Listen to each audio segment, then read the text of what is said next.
en- déjenme que voy a grabar aquí. Bien. Bueno, en pantalla están viendo, como les decía, ¿cierto? De alguna forma, el titular, ¿cierto? De la unidad que nos va a tocar ver, que es la tercera, ¿cierto? Y que aquí yo he denominado resolución de conflicto y mediación, ¿cierto? Pero vamos a hablar de la mediación, y así está tratado, digamos, al remitir los contenidos al alero de la ley que crea los tribunales de familia. Básicamente nos vamos a circunscribir, ¿cierto? A desentrañar justamente lo que es esta ley, eh, el lugar que ocupa la mediación en eh, en el contexto actual, ¿cierto? Vamos a hablar de la jurisdicción familiar propiamente tal, ¿eh? Cuáles son los procedimientos, en fin, nos vamos a referir al capítulo 5 en detención. Y aquí yo les pido que por favor hagan sus, de alguna manera, aportaciones en términos de la operatoria práctica de este asunto. Aquellos que puedan efectivamente hacerlo y que tengan más conocimiento, probablemente que todos nosotros, porque llevan años, ¿cierto?, de alguna manera abordando procesos de mediación, intentando llegar a acuerdos. Por lo tanto, eso puede ser muy ilustrativo para aquellos que no necesariamente están conectados todavía con, eh, con los temas desde la práctica. Bien, para partir, de alguna manera tenemos que circunscribir, lo hemos hecho, eh, hemos hablado de esto, pero probablemente es necesario reiterarlo. Hay que circunscribir el contexto, ¿cierto?, de la mediación, ¿eh? Y básicamente ahí nos referimos a los sistemas de resolución de conflictos, alternativos de resolución de conflictos. Claro, vimos de alguna forma todos los conceptos asociados a las normas, ¿cierto? Al contexto jurídico. Probablemente ustedes ya vieron, ¿cierto?, de alguna forma los conceptos centrales también que surgen de la teoría de conflicto, ¿cierto? Y la necesidad justamente de resolverla. Pero nosotros nos vamos a centrar de alguna forma en las formas de resolución de conflictos, simplemente para circunscribir, digamos, de alguna manera, este lugar que ocupa la mediación en esa resolución de conflictos, ¿eh? Eh, Porque es bien sabido que en el fondo a lo largo de la historia las comunidades han organizado e implementado diversos sistemas en el fondo para resolver, ¿cierto?, y enfrentar los conflictos. Y una clasificación tradicional justamente nos sitúa de alguna forma eh, en la manera en que se han ido abordando históricamente estos conflictos, ¿cierto? De allí en la lámina pueden de alguna manera apreciar, ¿cierto?, estas formas de resolución de conflictos, ¿eh? Lo dijimos al iniciar la clase, pero básicamente están aquí determinadas eh, en la forma que lo expresa la lámina, ¿eh? Distintas formas, ha sido de autotutela, de autocomposición o de heterocomposición, ¿cierto?, en la forma de resolución de esos conflictos, ¿eh? Entendido la autotutela como lo dice ahí la lámina, lo expresa, digamos, esta lámina, que es el mecanismo en el cual el individuo impone una solución, ¿eh? Eh, por sí mismo, pero fundamentalmente en base a la fuerza, ¿eh? Y les pongo ejemplos típicos, la ley del talión, ojo por ojo, diente por diente, ¿cierto? O algo que todavía impera hasta el día de hoy en la legítima defensa. Pero que uno entiende de esta segunda, probablemente, forma, justamente porque implica defenderse de la violencia ejercida o la arbitrariedad ejercida, qué sé yo, y por lo tanto justifican de alguna manera, es cierto, el que uno pueda hacer defensa legítima de su derecho, de su persona, en fin, ¿eh? Pero en la ley del talión queda más reflejado el lo burdo de alguna manera, forma de resolver los conflictos, que es la autotutela, ¿cierto? También tenemos la autocomposición, ¿cierto? En donde los problemas, los conflictos van a ser solucionados directamente por las partes afectadas. Aquí no interviene un tercero con poder decisorio a través de negociaciones o concesiones que eventualmente deciden las partes. Son las propias partes afectadas las que van por la solución. Y finalmente tenemos, así a nivel genérico, la heterocomposición, en que evidentemente hay una solución del conflicto, pero en virtud de un acuerdo de las partes, con intervención de un tercero, con poder decisorio realmente. Es el tercero que ayuda a la solución de conflictos, y que puede tener o no la calidad de juez, ¿cierto?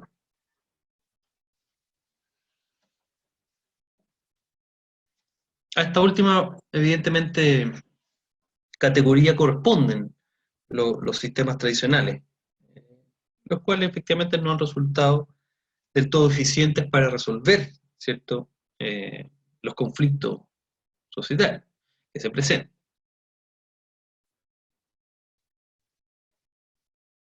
Es evidente, se constata, lo constatamos habitualmente, ¿cierto?, deficiencia en los sistemas de justicia tradicional, que además se expresa, ¿cierto?, la crítica, si uno pregunta, ¿cierto?, los intervinientes en estos procedimientos, me van a decir, claro, hay una larga o excesiva duración o lentitud de los procesos judiciales, fuera de los elevados costos que trae aparejado, no solo económicos, sino que piensen también en los costos de carácter personal, ¿cierto?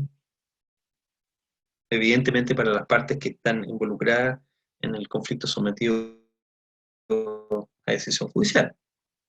En familia eso es clarísimo, ¿cierto? Es muy desgastador, efectivamente. Y a eso le llamamos el costo propiamente tal, o el elevado costo que trae aparejado ese sistema judicial.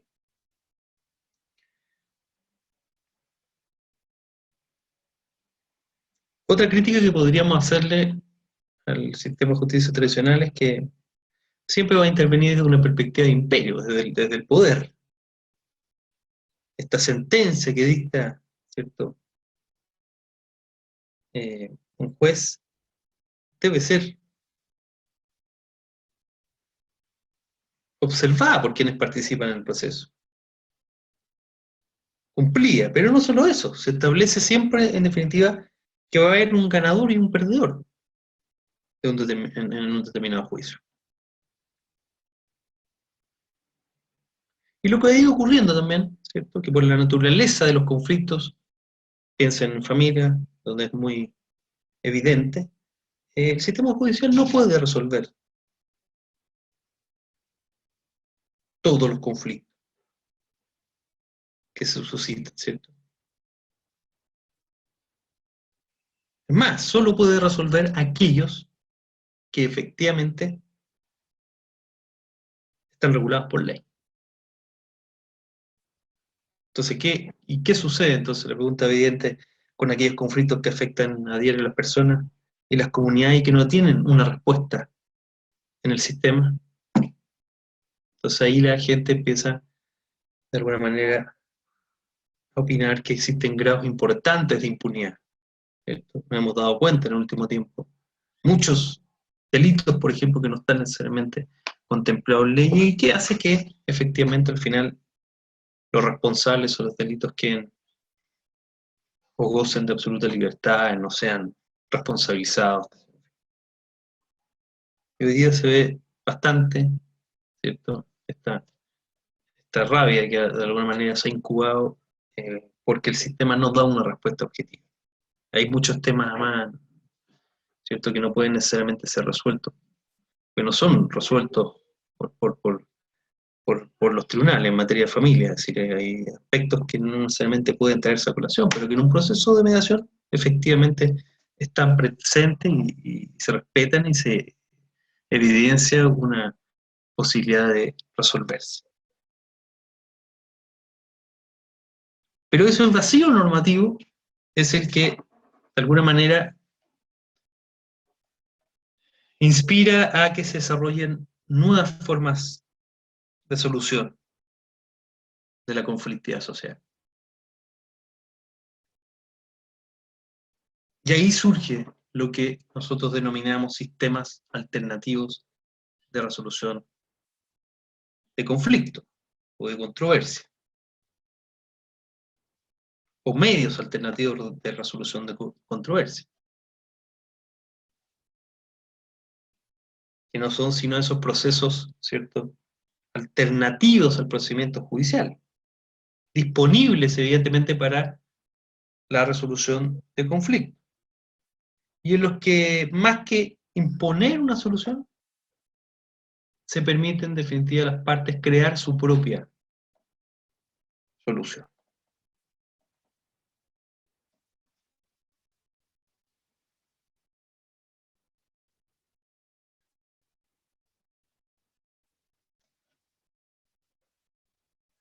Procesos entonces alternativos, ¿cierto?, al proceso al judicial, disponibles para la resolución de conflictos, en los cuales más que imponer una solución, permite en fondo a las partes crear una propia solución. Eso podríamos decir, para efecto de dar un concepto, digamos, de estos sistemas alternativos de resolución de conflictos, que muchas veces ustedes los van a ver con las siglas, SARC, o Marx, qué sé yo, MARC, apóstrofe S, muchas veces lo van a ver en la literatura de esa forma.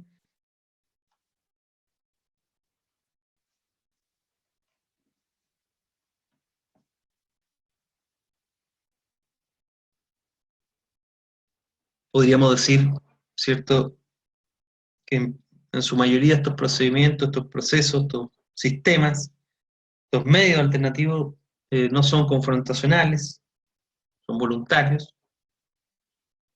y que permiten resolver efectivamente disputas, ¿cierto? Permiten efectivamente resolver disputas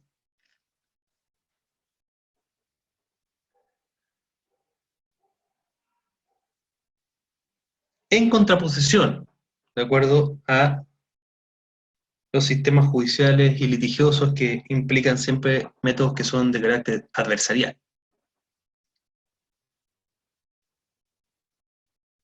En síntesis, son procedimientos voluntarios que permiten resolver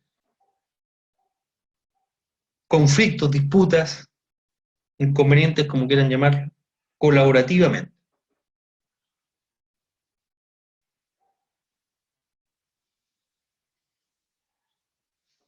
No reemplazan al sistema o al proceso judicial tradicional, ¿cierto?, pero se transforman efectivamente en una alternativa a ella, con mayor o menor relevancia, ¿eh?, dependiendo del país en que se sitúe. Probablemente en Europa y Norteamérica esté bastante más desarrollado, ¿cierto?, que en nuestro país. Ya han instaurado esto de una forma distinta. Nosotros seguimos, por ejemplo, considerando la mediación, pero al alero, bajo la tutela, ¿cierto?, de un procedimiento judicial, que se expresa justamente en que el acuerdo finalmente lo aprueba de alguna manera, o no de alguna manera, lo aprueba siempre el juez.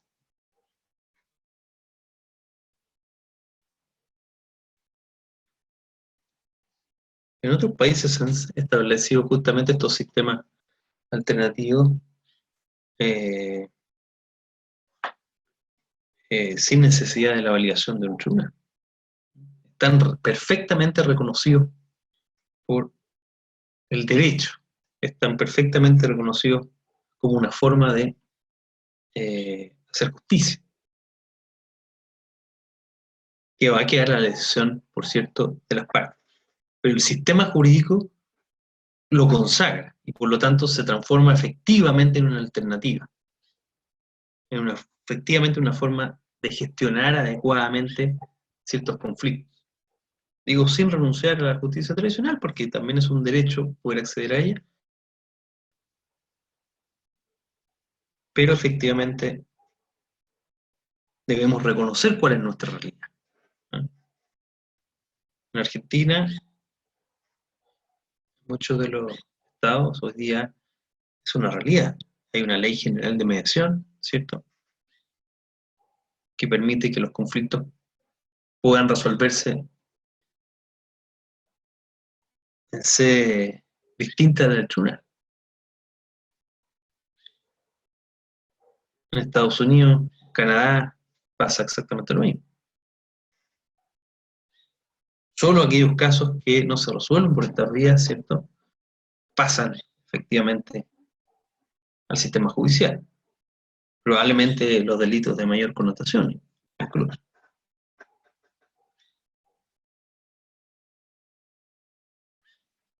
Y esa es la pelea que efectivamente estamos mucho aún.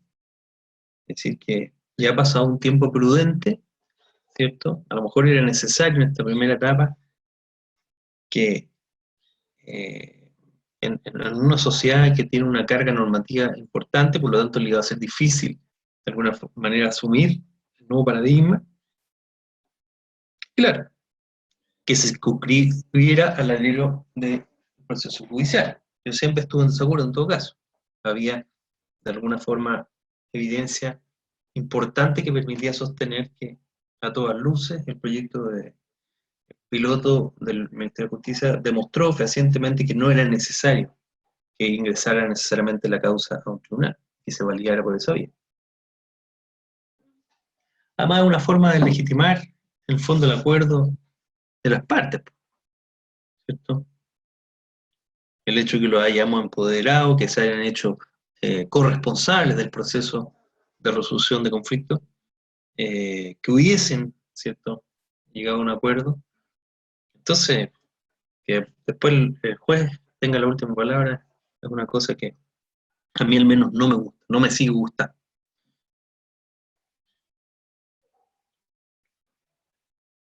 Y ha sido, por ejemplo, la posición del Colegio de Mediadores permanentemente. ¿Eh? O sea, gran, probablemente, punto de discordia que existe todavía con las autoridades del Ministerio de Justicia.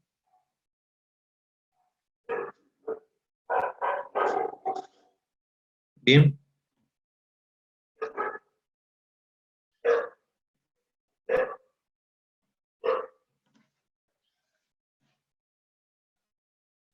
Y finalmente estos sistemas,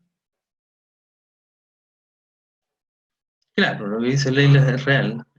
Muchas veces no respetan los acuerdos de las partes, efectivamente. Efectivamente. Pero por eso, básicamente el sistema se configuró de esa manera, ¿cierto? Y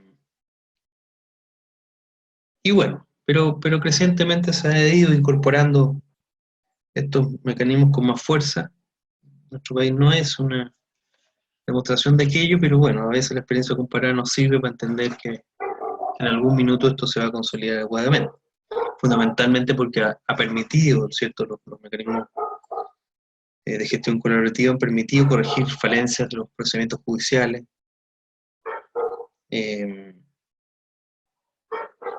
o los desarrollos tecnológicos comunicacionales han permitido entender que la cultura de la paz requiere un desarrollo y un avance en estas materias justamente. La globalización y la internalización jurídica y económica, países más avanzados en la materia y con mayor experiencia, al final exigen nuestros países que tienen mayor retraso en estas materias vayan avanzando más significativamente.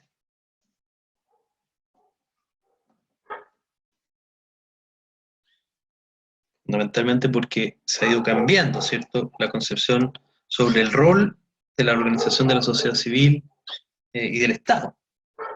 Probablemente hoy día se requiera un Estado menos intervencionista, ¿cierto?, que su función no sea solo restablecer el orden jurídico quebrantado, sino que más bien proveer de acceso a la justicia efectivamente de los ciudadanos, permitiendo justamente que ellos sean los protagonistas de esos procesos de solución del conflicto.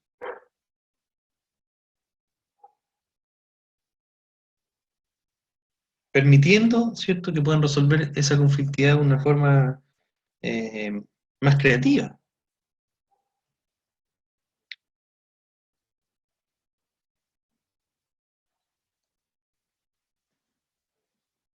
Más pacífica.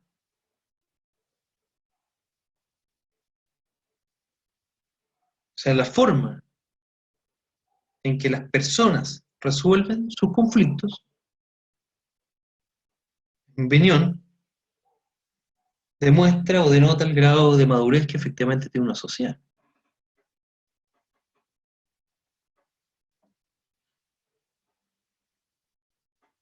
Pero nos permite también entender, ¿cierto?, esta lógica que el conflicto no es per se negativo, está presente, ¿cierto?, o es inherente al ser humano. Entonces es importante la forma como la sociedad resuelve esa conflictividad siempre presente y que más bien puede ser una oportunidad de transformación.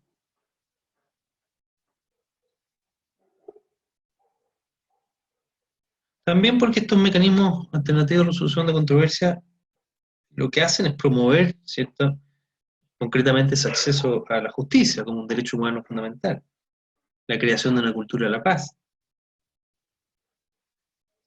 promover de alguna manera este cambio de la cultura litigiosa por una cultura del entendimiento.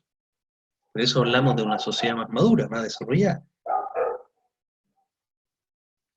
Por eso digo que la forma, ¿cierto?, en que la sociedad resuelve su conflictividad debería ser un indicador para determinar si un país eh, está o no es desarrollado o está en vía de desarrollo. Eso debería ocurrir. Bueno, pero esto probablemente lo ven, como digo, en la práctica, lo han aprendido, ¿cierto?, de alguna forma en otros módulos, lo van a seguir aprendiendo, van a hablar de teoría de conflicto, si es que ya no lo han hecho. Lo importante es que en nuestro país existen múltiples sistemas de resolver la conflictividad.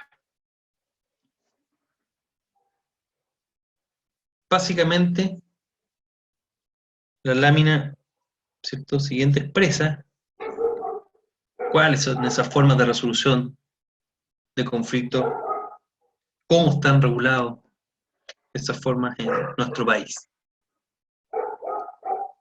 Y hablamos básicamente de 4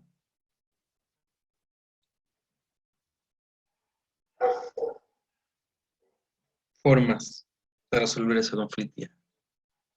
La negociación, la conciliación, que puede también adquirir, ¿cierto?, el nombre de transacción.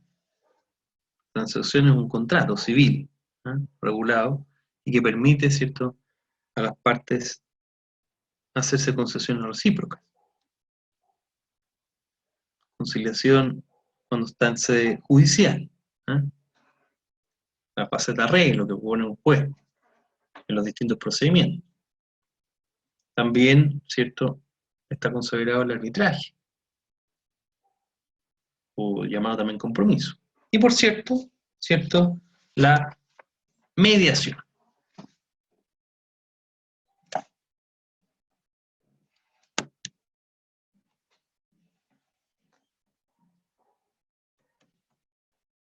La mediación. Bien. La negociación, existen dos partes en disputa, se aborda, ¿cierto?, eh, o se asume un desarrollo de habilidades negociadoras, ¿cierto?, de las partes de un marco colaborativo, ¿cierto?, pero que obliga a tener en cuenta las necesidades de ambos, ¿eh? Es importante, ¿cierto?, considerar ambas necesidades. Por lo tanto, hay que ser efectivamente creativo y buscar diferentes opciones, varias opciones para encontrar soluciones que permitan satisfacer las necesidades de ambas partes.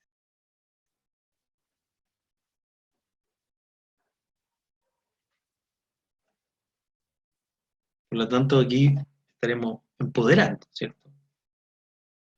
El empowerment, hablamos en el vocablo inglés.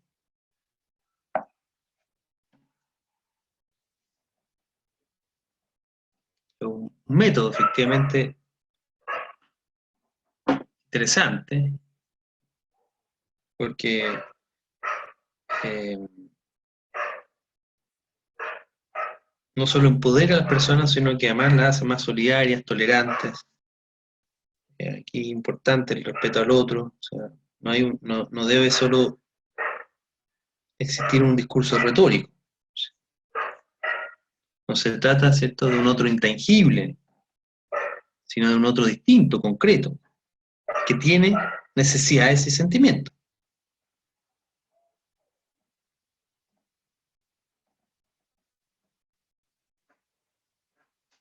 Ahora, muchas veces en, en mediación nos damos cuenta que en realidad hemos hecho negociación, o la negociación muta a mediación o la mediación muta a negociación, dependiendo, ¿cierto?, cómo se aborde la conflictividad. Por lo menos en mediación privada sucede mucho eso, ¿eh? O los casos que abordamos, por ejemplo, los abogados, muchas veces transitamos por la negociación o la mediación dependiendo de las personas que tenemos enfrente.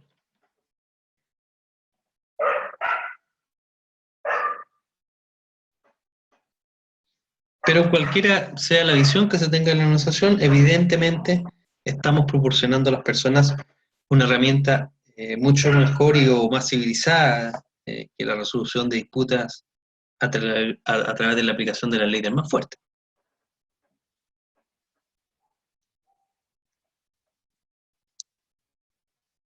Aquí hay intereses, ¿cierto?, de las partes comunes, pero contrapuestos. Si llegan a un acuerdo es porque se hacen concesiones recíprocas y obtienen una decisión en conjunto. Y si esa negociación llega a acuerdo, se transforma básicamente en una transacción.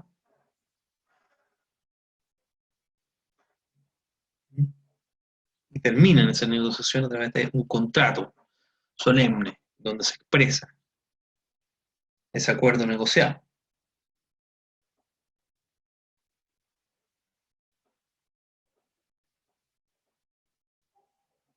Esa transacción también puede estar en el marco, ¿cierto?, de la conciliación. Puede darse también, el juez puede instar a las partes que lleguen a un acuerdo, ¿cierto?, en sede judicial. Pero es importante para diferenciar la mediación en que en el fondo aquí, siendo un sistema autocompositivo, las partes van a enfrentar directamente la solución del problema sin intervención de un tercero que tenga poder decisorio en el conflicto. Es un sistema, por lo tanto, privado de resolución de controversia. No tiene carácter estatal.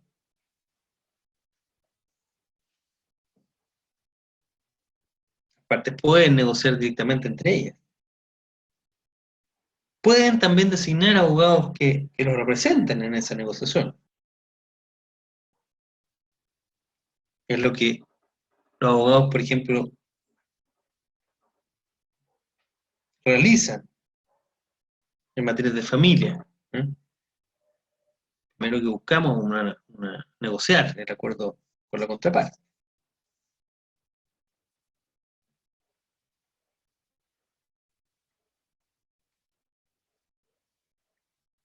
Pero no solo los abogados, muchas veces eh, puede ser un orientador, por ejemplo, familiar.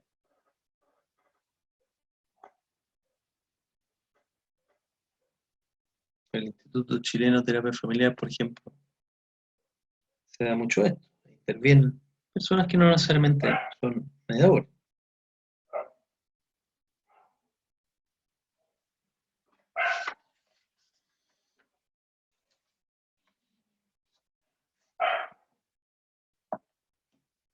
Pero evidentemente estamos en presencia de dos o más partes, hay intereses comunes e intereses opuestos.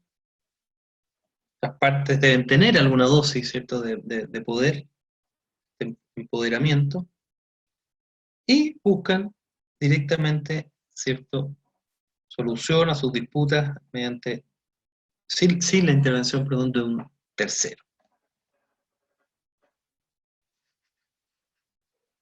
Sin la intervención de un tercero. Y si llegan a acuerdo, como hemos recalcado, van a ser concesiones recíprocas. Ahora, un segundo mecanismo de resolución alternativa o de controversia viene dado, como se expresa la lámina, por la conciliación.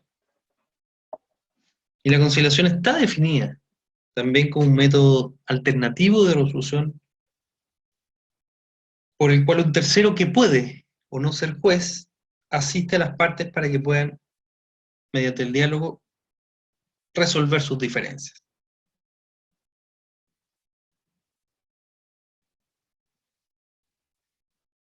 ¿Qué hace el conciliador? En el fondo, puede proponer y debe proponer alternativas de solución,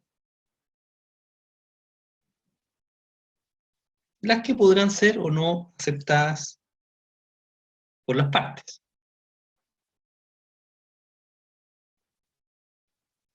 En la práctica, para que ustedes lo sepan, que no lo saben, la conciliación se realiza muchas veces en etapas y a través de otros actores que participan en el proceso.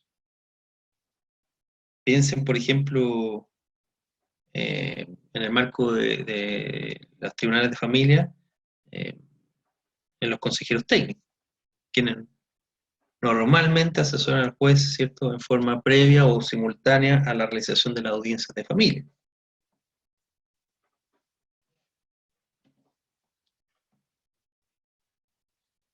Ahora, desde el punto de vista procedimental, es un método alternativo de resolución de conflictos, que consiste justamente en la acción de componer y ajustar los ánimos desavenidos.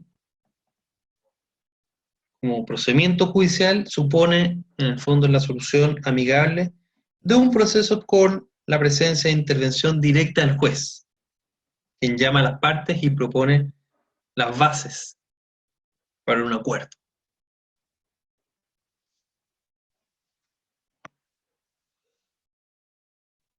Si tuviéramos que dar algunas características de la conciliación, tendríamos que también decir que es voluntaria, en dos aspectos. Las personas son libres de participar, ¿cierto?, en el proceso, y también va a depender de ellas aceptar o rechazar, ¿cierto?, la propuesta que eventualmente se haga.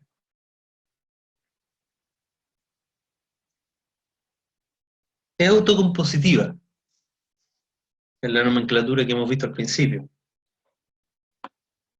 porque hay la participación de un tercero neutral, el juez, sus consejeros, pero claro, sin poder de decisión en la resolución del conflicto. El juez lo que hace es proponer bases de arreglo, bases de acuerdo,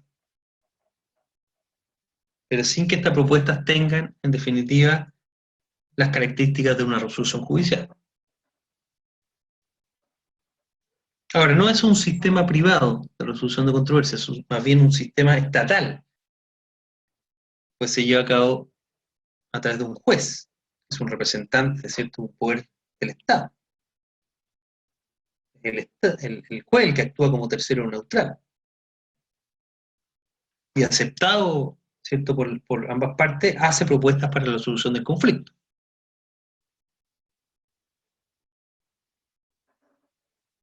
Y aunque hace o propone bases de acuerdo, las opiniones que emita no lo inhabilitan para seguir siendo juez de la misma causa.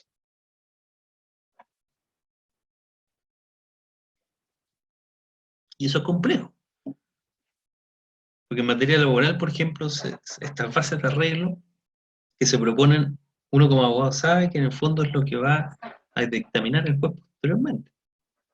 Entonces, la posibilidad o no de continuar en el proceso dice relación casi con la osadía que tenga uno como abogado de contravenir al juez. ¿Eh? En materia de familia también se da mucho. Los jueces se pronuncian con anterioridad, proponen bases de arreglo y muchas veces uno sabe que esas bases de arreglo dicen relación directamente como con la forma en que va a fallar. A veces lo expresan abiertamente el juez de familia. Dicen, abogado, yo voy a fallar de esta forma. Entonces a uno lo dejan ahí.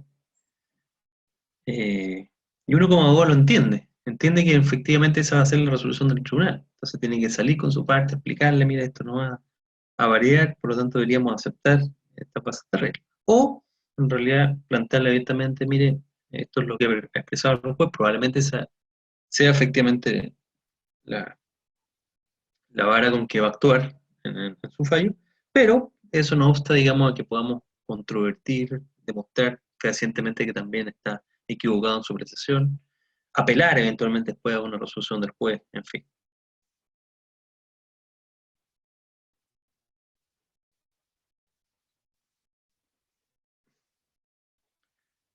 No hay problema, Pamela, que se incorpore, se entiende la demora.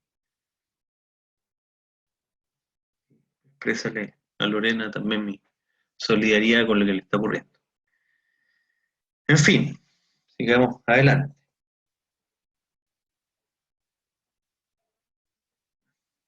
Ahora, ¿cuándo se efectúa esa conciliación? En el proceso judicial, propiamente tal. En materia de familia, es claro, en la audiencia preparatoria.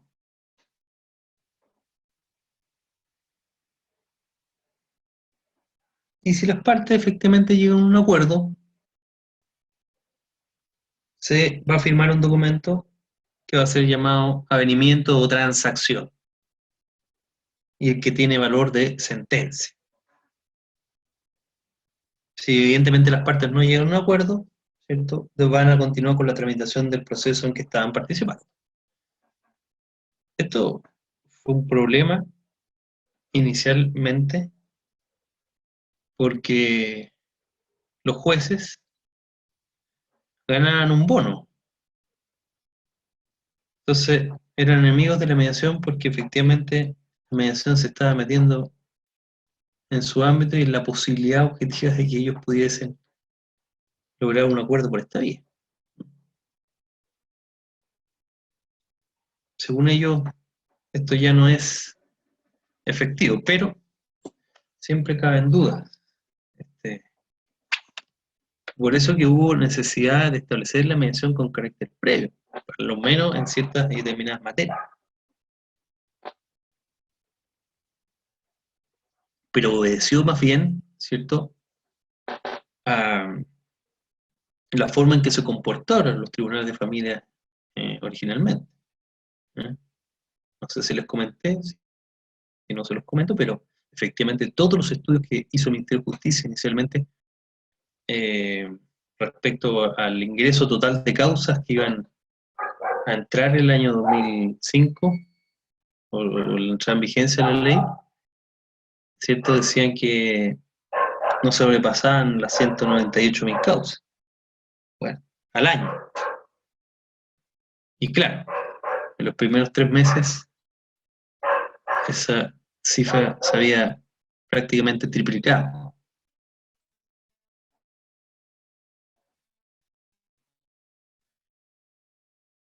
Entonces produjo un colapso enorme. ¿No? Llegan más con esto, se acordarán de eso, de ese tiempo, ¿cierto? Y eso fue básicamente lo que permitió que finalmente la mediación pudiese consagrarse. ¿Eh? Y objetivamente implicó, de alguna forma, la modificación, ¿cierto?, a la ley de tribunales de familia, a la 968.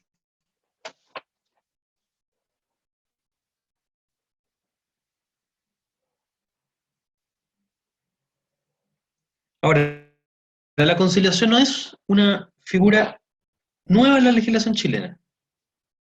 Se introdujo en virtud de la dictación de la ley 19.344 publicada el 7 de octubre de 1994, incorporándose a todos los procedimientos civiles. O sea, desde el año 94 que tenemos conciliación. Se establecía en el Código de Procedimiento Civil, debiendo cumplirse en todo juicio antes de la resolución que recibe la causa apruebe por juicio. Y sin perjuicio de lo que he señalado, en cualquier estado de la causa, el juez puede llamar a conciliación a las partes, ya sea en primera o segunda instancia.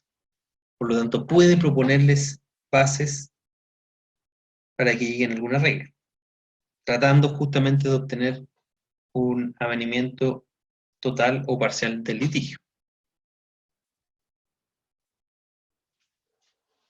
Si ustedes leen los artículos 262 y 268 del Código de Procedimiento Civil, podrán apreciar justamente lo que les estoy señalando.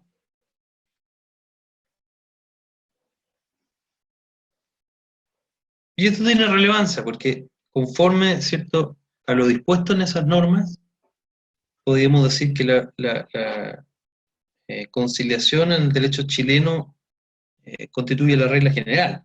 Hay una obligación de llamar a conciliación en todo juicio civil en que sea legalmente admisible la transacción. Claro, hay excepciones, juicio ejecutivo, el derecho legal de retención, los juicios sobre Estado civil, no se puede transigir sobre el Estado civil.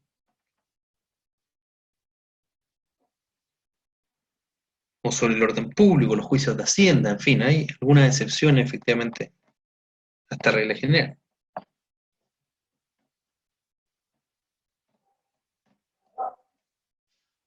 Y evidentemente el efecto que produce es de cosa juzgada, o sea, produce mérito ejecutivo, es una sentencia. Por lo tanto, eso implica que va a poder exigirse el cumplimiento forzado con auxilio de la fuerza pública. Y cosa juzgada significa que no se puede volver a discutir el asunto ya discutido y resuelto, en la medida que efectivamente haya lo que denominamos triple identidad legal de las personas, de la cosa a pedir y la causa a pedir.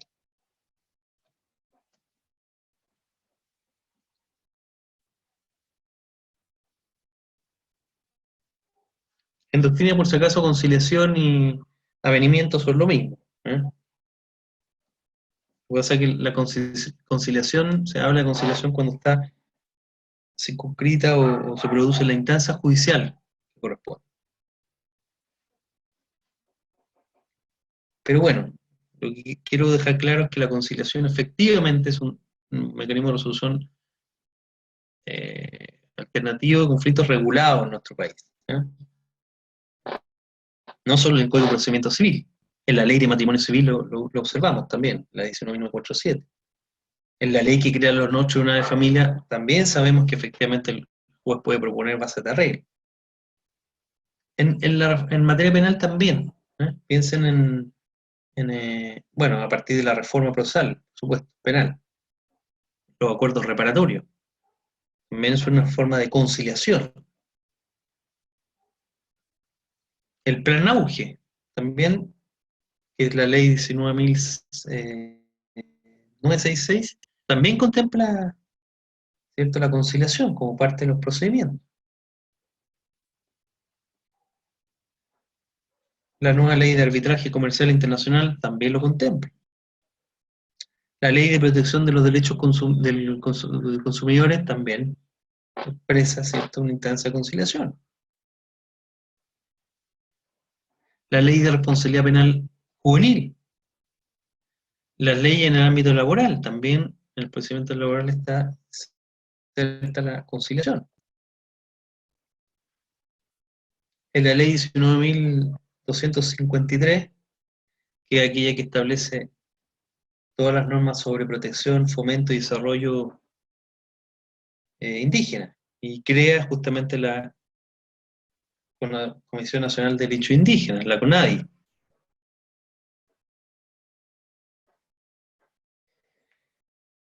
Y lo que nos interesa particularmente, ¿cierto?, en el derecho de familia, en forma específica se contempla la conciliación, como ya señalamos, en la ley de tribunales de familia, ¿cierto? Y en la ley de matrimonio civil, como lo vimos en su minuto.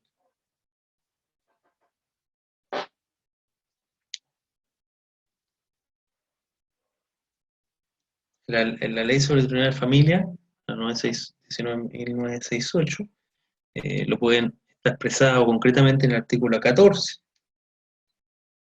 donde habla de la colaboración. Siempre dice se van a buscar formas alternativas orientadas a mitigar la confrontación entre las partes. El artículo 61, al referirse a la audiencia preparatoria, también, ¿cierto?, señala expresamente que el juez debe llamar a las partes a conciliación, debe promover justamente la conciliación total o parcial, conforme a las bases que propongan las partes.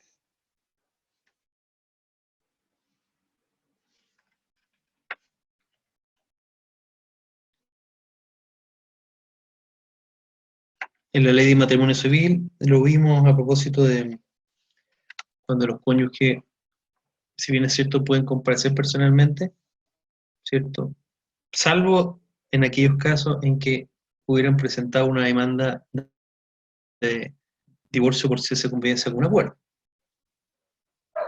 Porque en ese caso el juez lo que hace es llamar más bien a las partes a una audiencia especial de conciliación.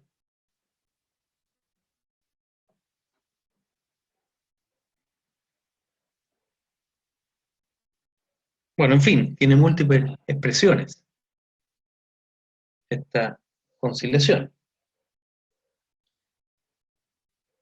Y si es en forma previa, podemos señalar que la conciliación exitosa culmina en una transacción, que es estos convenios, ¿cierto?, o pactos celebrados entre dos o más personas y que se presenta al conocimiento del tribunal. Eso es una transacción.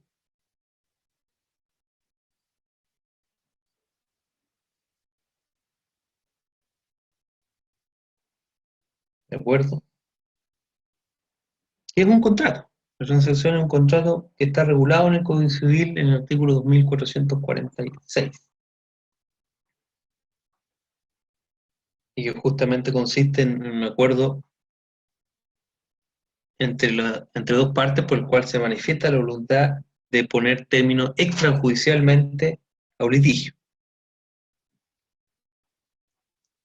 que puede estar pendiente o puede ser eventual, y que supone entonces la realización de concesiones recíprocas de ambas partes.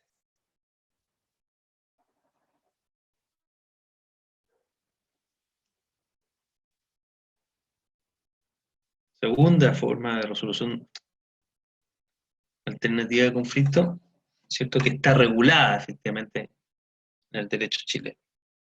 La tercera dice relación con el arbitraje o compromiso.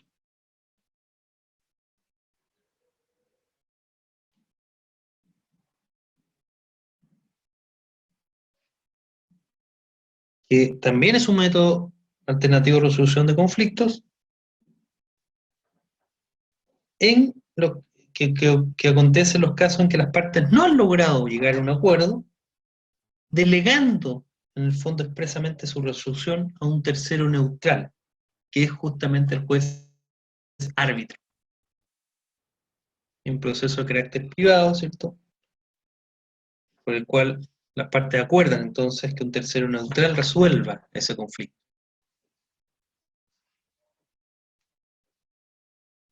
Las partes eligen el árbitro y éste actúa como un juez, evaluando en el fondo los distintos argumentos que se le presenten y las pruebas, ¿cierto?, eventuales que puedan incorporar a este procedimiento.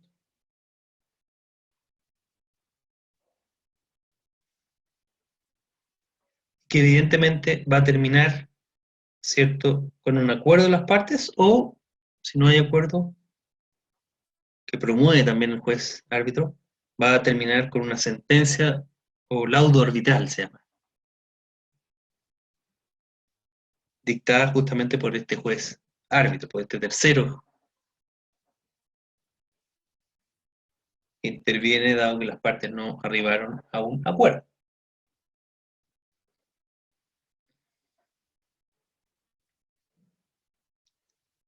Ahora, aquí hay mucha... No, no, el juez no, el árbitro, primera pregunta si el árbitro es un juez, no necesariamente es un juez. No necesariamente es un juez. Puede ser una tercera persona que efectivamente actúa como juez, pero no es propiamente un juez de la República.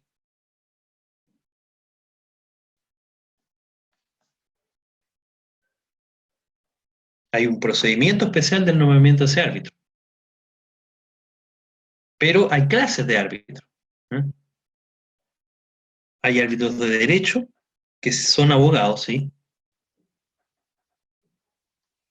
Y que sean árbitros de derecho significa que en el fondo la tramitación y la dictación de la sentencia o el laudo arbitral se somete a las reglas de la ley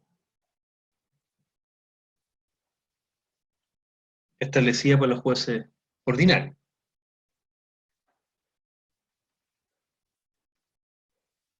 Pero también están los árbitros mixtos, que pueden o no ser abogados. Y los árbitros arbitradores o amigables componedores, a lo mejor,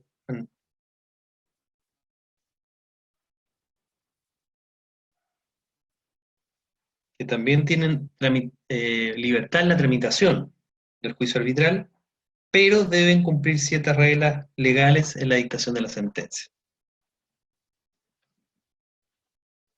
Normalmente en el procedimiento arbitral está el juez árbitro y también hay un ministro de fe que actúa como actuario. Pero el cumplimiento de la resolución arbitral se va a cumplir de buena fe por las partes. Ahora, si hay incumplimiento, las partes pueden efectivamente acudir ante la justicia ordinaria y solicitar el cumplimiento coercitivo. Pueden obtener apremios o medidas compulsivas para que se cumpla, ¿cierto?, lo que el árbitro determinó.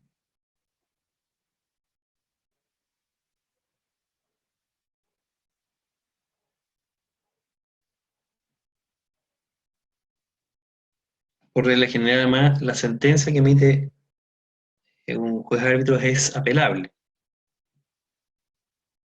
salvo en el caso de los árbitros arbitradores, donde las partes expresamente deben acordar en el instrumento en que se someten al arbitraje y designan a los árbitros si va a ser o no eventualmente apelable esa resolución. Ahora, por cierto que hay materias que pueden ser sometidas a arbitraje. En general, todas las materias son susceptibles, de arbitraje, salvo aquellas que requieren una solución judicial por ser materias de orden público. Por ejemplo, no puede ser sometido a arbitraje el divorcio, el cambio de nombre, un proceso penal, no puede ser sometido a arbitraje. Una adopción, todas las acciones de filiación que vimos, poco pueden ser sometidas a arbitraje. ¿Por qué? Porque son materias de orden público. Pero claro, ¿cuáles son materias típicas de... No es el juez el que determina que la sentencia sea inapelable, sino bien el carácter que tenga el árbitro que nombraron las partes.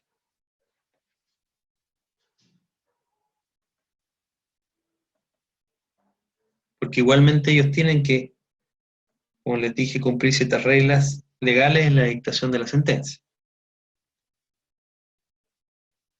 Son las partes las que determinan eventualmente estas circunstancias.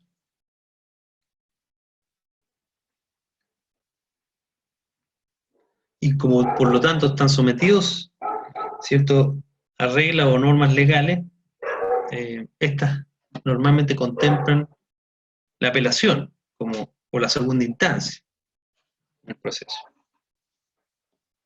Ahora, ¿qué materias son típicas de arbitraje? Bueno, los negocios, el comercio, las causas sobre cumplimiento de todo tipo de contrato. Normalmente cuando usted celebra un contrato hay una cláusula de arbitraje.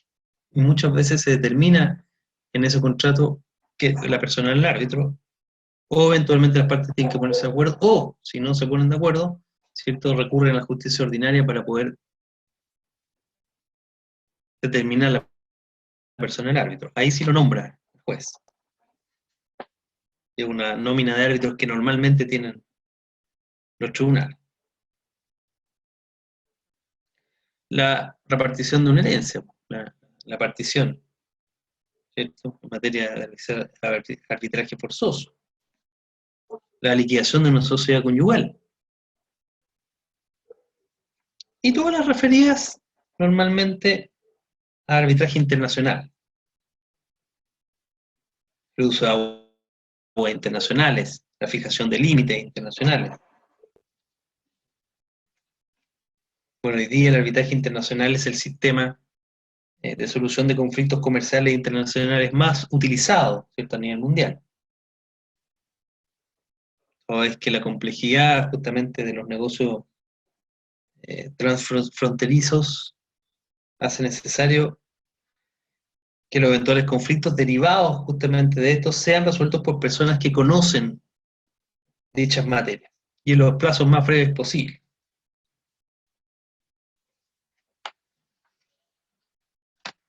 Piensen en los arbitrajes, por ejemplo, por situaciones limítrofes pendientes. Hoy día, el caso de Chile con Bolivia, o lo que fue Chile con Perú. ¿Eh?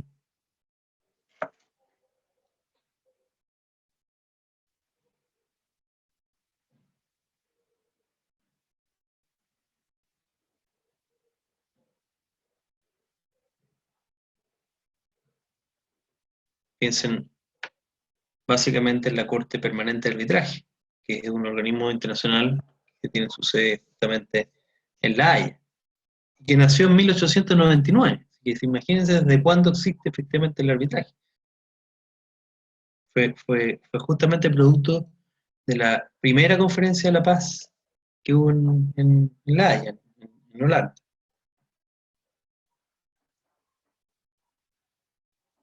Bueno, y por cierto, otra forma, ¿cierto?, de resolver los conflictos incorporados, ¿cierto?, al derecho chileno es la mediación.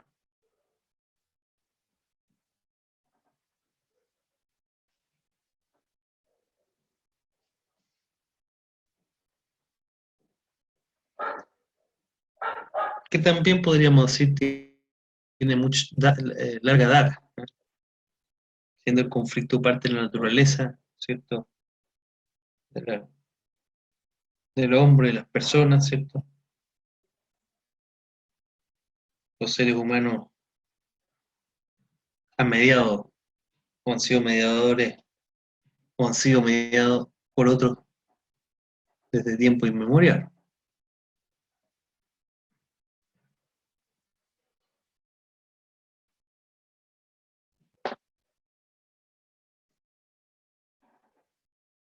A propósito, un muy feliz día para todas las mujeres que hasta ahora además se encuentran marchando por su derecho, por su igualdad, por el respeto que efectivamente se merecen, por la dignidad que les tenemos que dar en tanto personas. ¿Eh?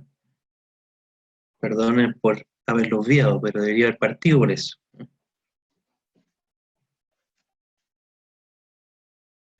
Así que arriba, mujeres que luchan, o siguen luchando. Bien.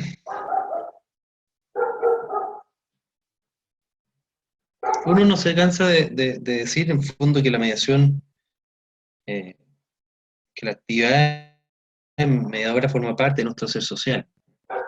Por lo tanto, normalmente ejercemos en distintos grados, ¿cierto? Permanentemente en nuestro convivir con otros, en todos los planos de la vida, desde lo personal, desde lo más personal e íntimo, ¿cierto? Por ejemplo, las relaciones de pareja y las relaciones familiares, hasta lo social y comunitario, mediación. ¿Y por qué? Porque mediar supone, ¿cierto?, una manera de entender el conflicto, reconocerle un valor positivo, entendiendo, ¿cierto?, la divergencia de opiniones, de ideas, sentimientos, emociones de las partes involucradas. Pero nuestra aspiración es que, en vez de plantearse como adversarios, ¿cierto?, esas partes actúen colaborativamente hasta dar una solución, ¿cierto?, que respete los intereses de ambos. Eso es la esencia de la mediación.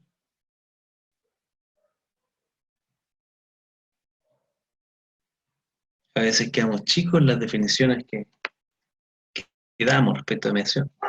Es harto más que la forma en cómo lo expresa la ley.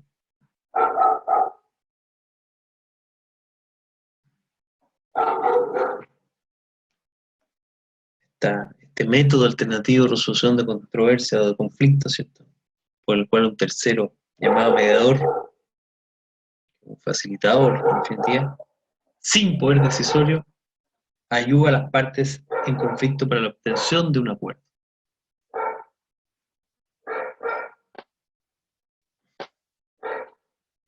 Y no es cierto que los mediadores,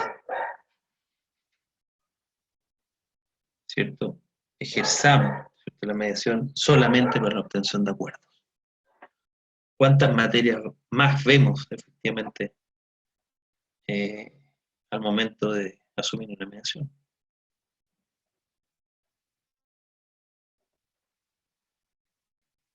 ¿Cuánta contención tenemos que tener para esas partes? Muchas veces nos transformamos en psicólogos, en abogados, adicionalmente.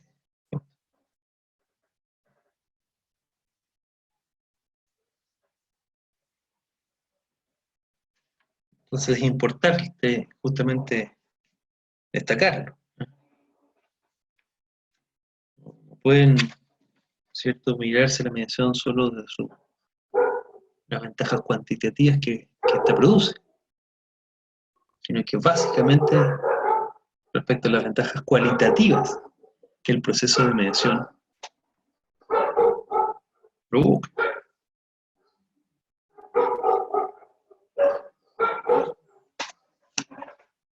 Entonces, bueno, esta mediación, ¿cierto?, se ha desarrollado desde ya hace varias décadas, al menos de manera institucionalizada.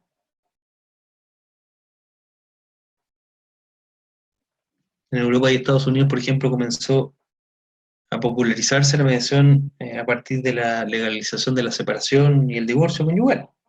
Y ahí empiezan a utilizarse con éxito estos procedimientos. Pero sabemos que la mediación, ¿cierto?, se aplica a múltiples áreas. En materia comercial, en materia escolar, salud, vecinal, laboral, ¿cierto? Se ha ido difundiendo en nuestro país en grado más creciente. A pesar, ¿cierto?, de que el Ministerio de Justicia haya decidido, por ejemplo, cerrar no solo el plan piloto de mediación vecinal, sino que simplemente no el lugar a una mediación tan relevante como es, y a pesar de las cifras positivas que produjo. Ahí es donde uno dice, efectivamente, queda en entredicho la voluntad que tiene, de alguna forma, las autoridades para consolidar efectivamente esta nueva forma de impartir justicia. Vamos a hablar un poco de eso al final, yo les voy a preguntar también, pues quiero saber qué opinan justamente aquellos que llevan tiempo mediante, cómo se ha comportado este cuento. Vamos a ver cuáles fueron los motivos que tuvo en cuenta el legislador para dictar esta ley, ¿cierto? Y si efectivamente esos presupuestos se cumplen o no en la práctica. Ahora, por cierto, hay diferencias, además, entre la mediación y los sistemas clásicos de resolución de controversias.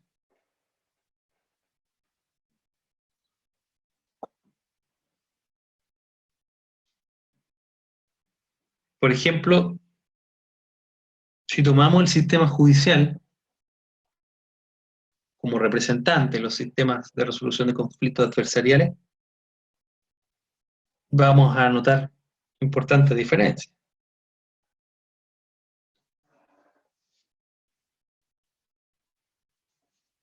¿Y qué cuestiones, por ejemplo, nos planteamos sobre el sistema de resolución de conflictos? Podríamos hacerlo en base a algunas preguntas. ¿Quién decide? ¿Cómo nos comunicamos? ¿De qué hablamos? ¿Qué solucionamos? ¿Cierto? ¿Cómo termina finalmente el asunto? Y la pregunta final evidente, ¿nos satisface efectivamente el sistema de resolución de controversias que utilizamos o no?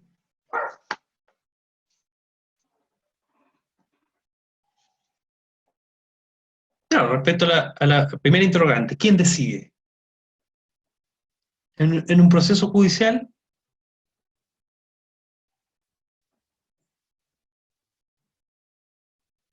o en un arbitraje también, ¿quién decide es el juez?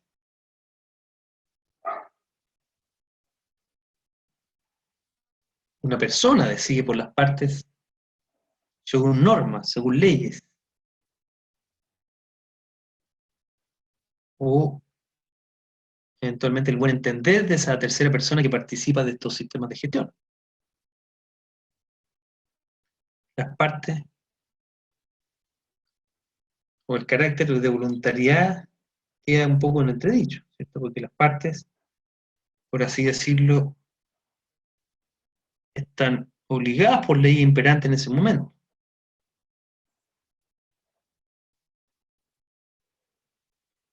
El juez o el árbitro en conflicto debe resolver conforme, ¿cierto?, a lo que dictamina la ley o la ley propiamente tal o la ley de un contrato, por ejemplo. No puede apartarse de aquello. En cambio, bien sabemos, ¿cierto?, que en la mediación son las mismas partes las que trabajan su situación, las que deciden qué hacer y qué no hacer. Son ellas las que deciden. El mediador no actúa como un juez, no decide por las partes, todo lo contrario. Lo que hace es justamente ayudarlas a que ellas mismas decidan por sí mismas, ofreciéndole la posibilidad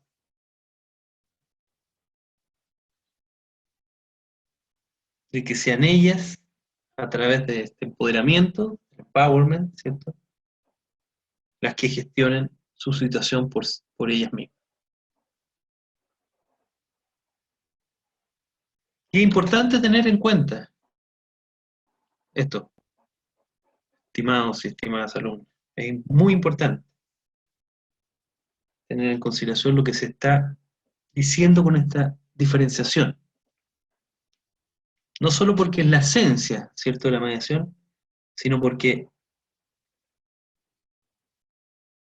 incide en el punto al que llegan las partes cuando necesitan de otra persona para gestionar su conflicto.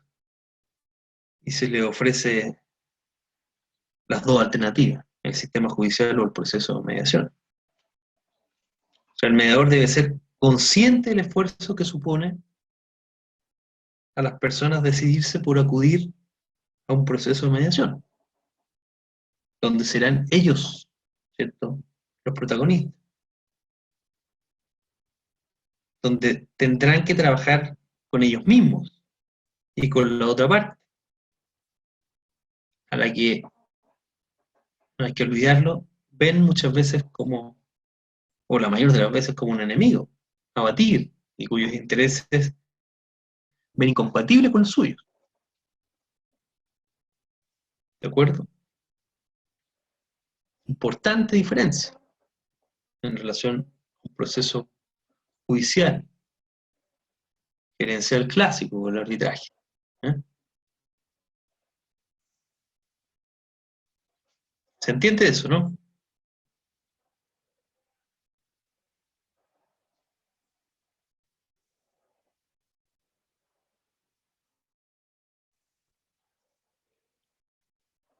Bien. Ahora, la segunda pregunta que se plantea es ¿cómo nos comunicamos? ¿Cómo nos comunicamos? O sea, hacemos referencia a cómo es la comunicación entre las partes implicadas.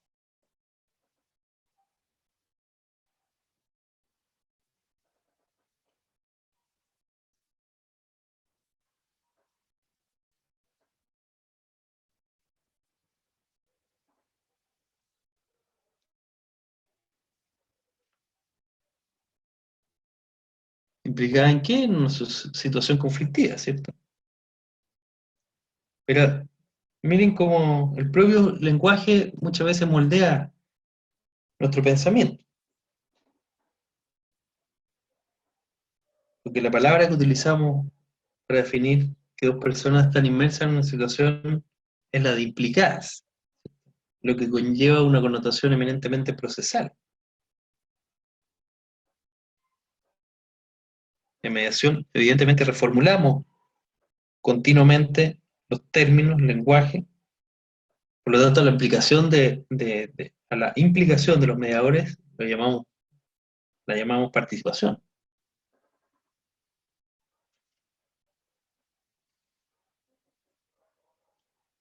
En un proceso judicial, la forma de comunicación que preside la relación entre las partes es el interrogatorio. El juego del árbitro no están encargados de facilitar el diálogo, sino más bien van a indagar sobre hechos objetivos, incluso fomentando para este fin la comunicación adversarial. Buscan la contradicción entre las partes.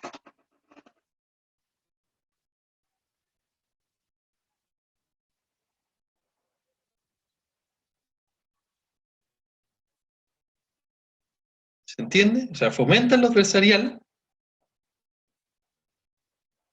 la información contradictoria, justamente para eso, para que caigan en contradicción con sus declaraciones anteriores.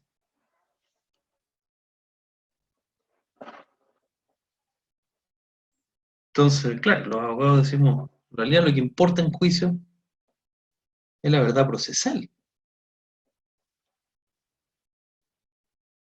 lo que logra probarse en esa instancia, no otra cosa. Y si no logramos probar algo, evidentemente vamos a tener resultados adversos.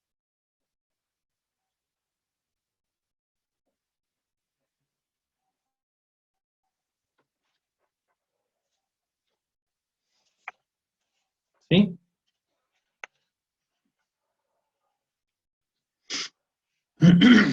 Ahora, una tercera cuestión que nos planteamos es, ¿de qué hablamos? ¿De qué hablan las partes?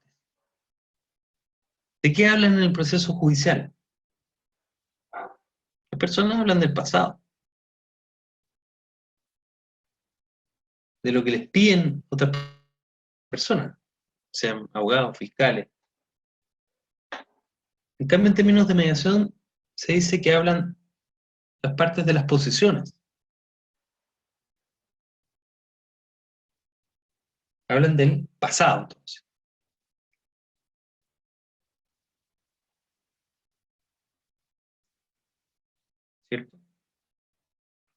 Pero en la gestión cooperativa de conflictos, en la mediación, las partes se encuentran en un contexto donde se les va a preguntar por sus intereses, por sus necesidades, en definitiva por su futuro. No se olvida el pasado, pero se trabaja con él.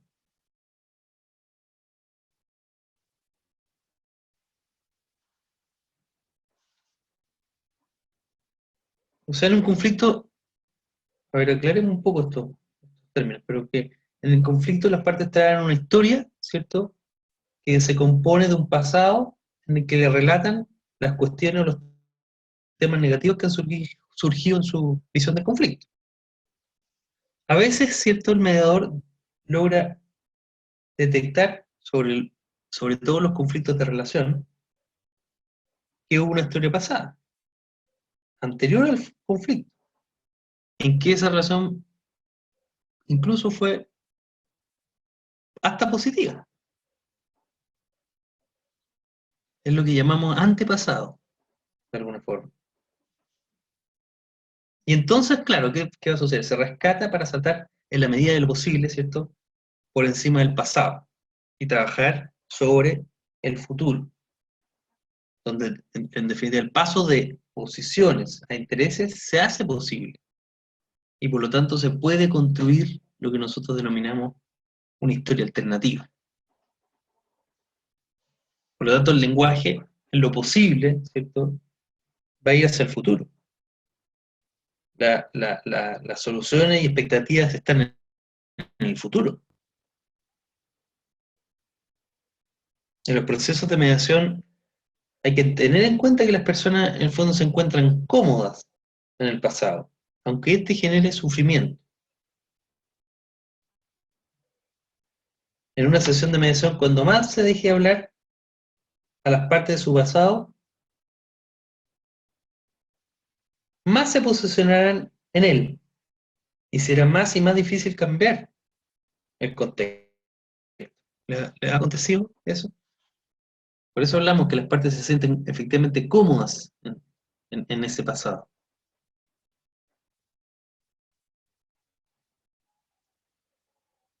O sea, si la persona mediadora se limita a escuchar las quejas y las descripciones del pasado, estará reproduciendo más bien, ¿cierto?, un esquema al que esa persona ya está acostumbrada a tratar.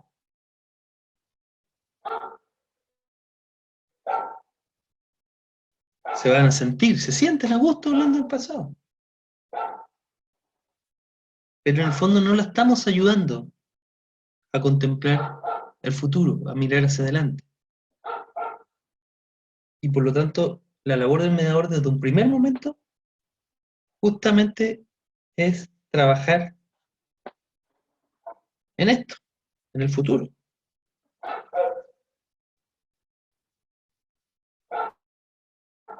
¿De acuerdo? Lo van a profundizar en el resto de los módulos, probablemente esto, pero de una forma de expresarlo, para que vaya entendiéndose justamente. Claro, estoy de acuerdo, pero no viene con eso. Ahí vienen las distintas técnicas que uno utilice. Pero tenemos que ser capaces de sacar a las partes en algún instante de ese pasado. Por eso decimos trabajamos con ese pasado, pero probablemente lo que está, o lo que debemos hacer es centrarnos en el futuro. Se llegue o no a un acuerdo.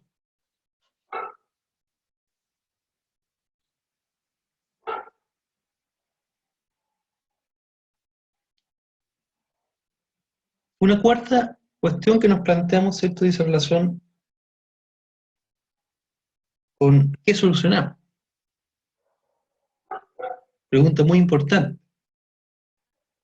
¿Qué solucionan las partes? Tanto en un procedimiento judicial, o sea, adversarial, como en un proceso cooperativo, la mediación.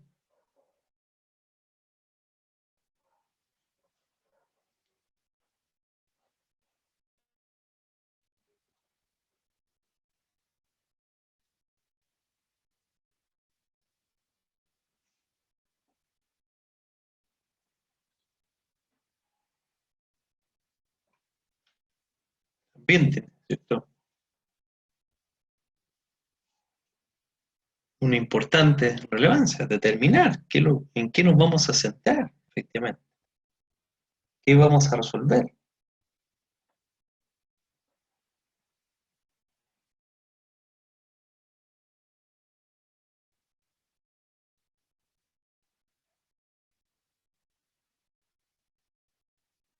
Y van a ser distintos, ¿cierto?, los efectos en este procedimiento adversarial como en la mediación.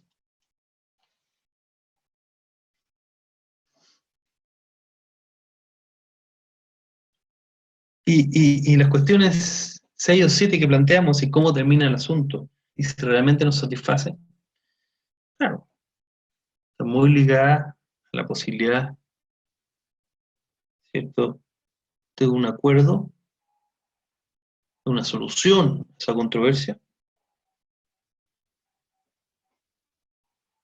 que ojo, no siempre nos satisface. En el procedimiento judicial adversarial eso es muy común.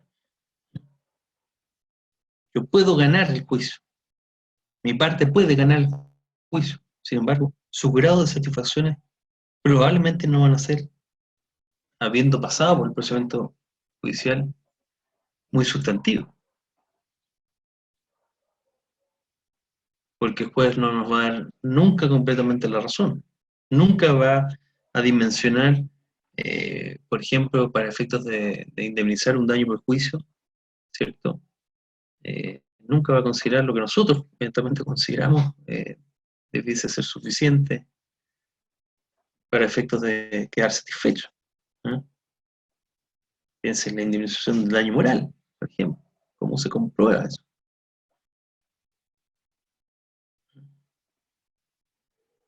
Una pérdida, la significancia de una pérdida para mí, ¿cierto?, puede ser muy distinta en la opinión del juez. Los costos que trajo aparejado el procedimiento judicial, los costos de tiempo, los costos económicos, ¿cierto?, producen efectivamente una afectación también en la parte que participa en ese procedimiento. Los tiempos, piensen en los tiempos de un proceso judicial.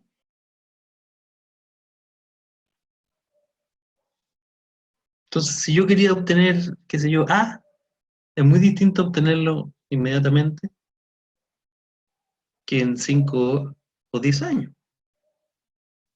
Independiente que se gane, lo que quiero decir, independiente que nuestra posición triunfe en un procedimiento judicial, el grado de satisfacción es bien relativo.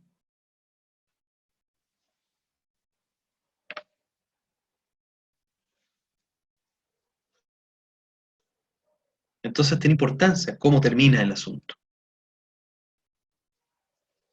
Y probablemente ahí la mediación, ¿cierto?, puede exhibir grados de satisfacción mayores.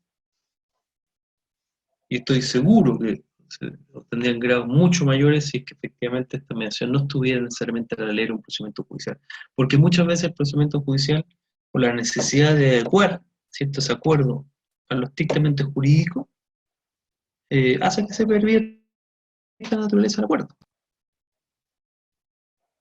Aún así, los que defendemos la mediación decimos, pero aún así, ¿cierto?, el grado de satisfacción de las personas es mayor, la perdurabilidad, ¿cierto?, en el tiempo de ese acuerdo es mayor que en un procedimiento judicial.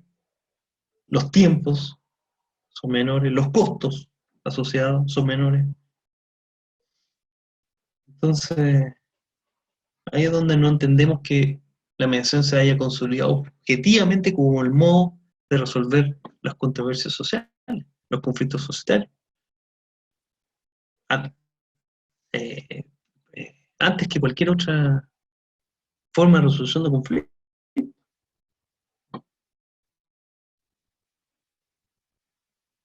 En Estados Unidos, por ejemplo, litigar es tan caro que las partes se abocan a la resolución de los conflictos de una forma distinta.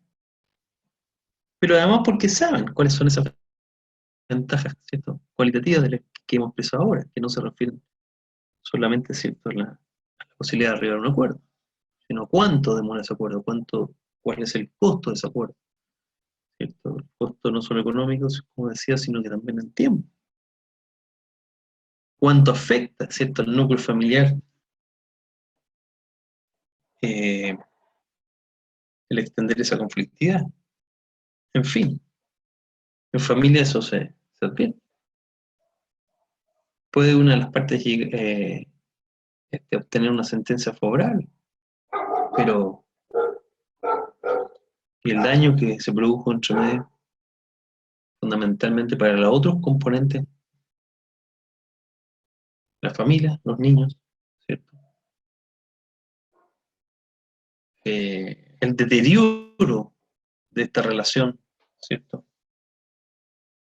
Que si apuntara a este antepasado o pasado que yo determinaba, este, probablemente haga que las partes tiendan justamente a favorecer una,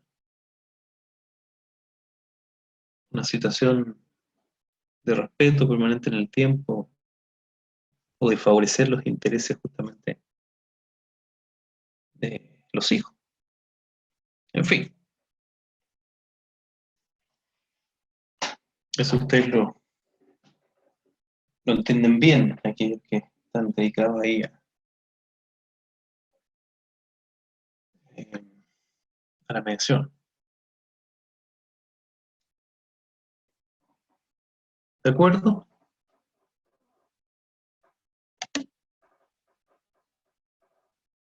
Bueno, vamos a tener que entrar ya ahora ya no a la ley de tribunales de familia, la 19.968, empezar a analizar, ¿cierto?, los diversos aspectos que la componen.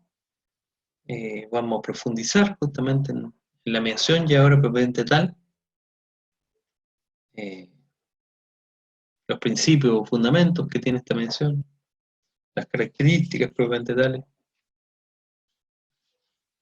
las materias, la figura del mediador, en fin.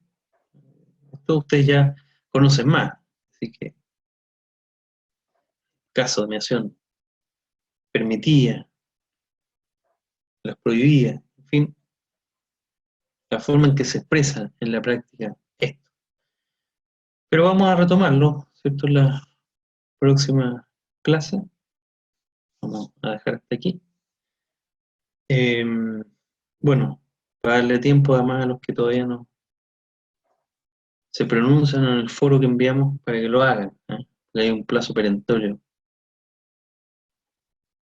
puesto ya, ¿cierto? Así que eso, no sé si hay alguna consulta,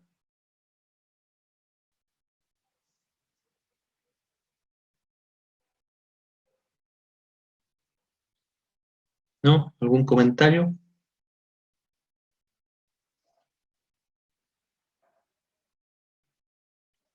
¿Tampoco? ¿O están todos ya durmiendo a estas alturas?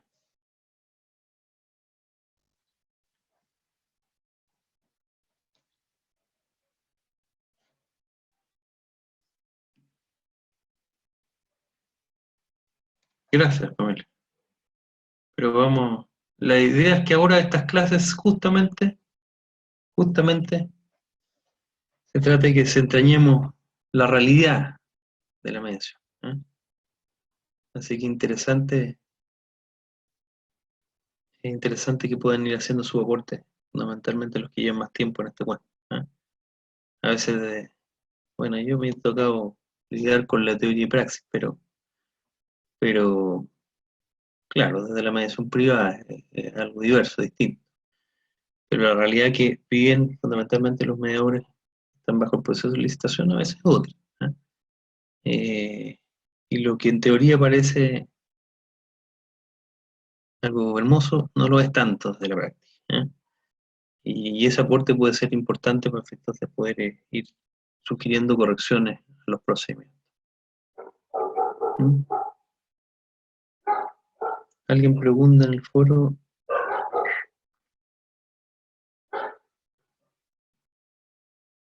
No entiendo la pregunta, Carolina. ¿No comprendes, digamos, el tema que se está expresando en el foro?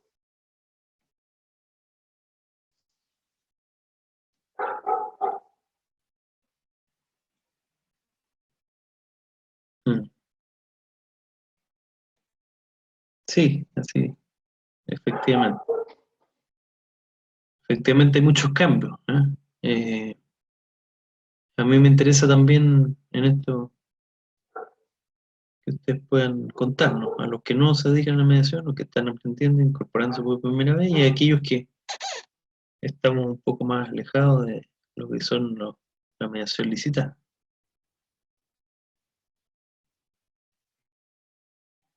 Me parece que se extiendan un poquito más en el foro, esa es la idea.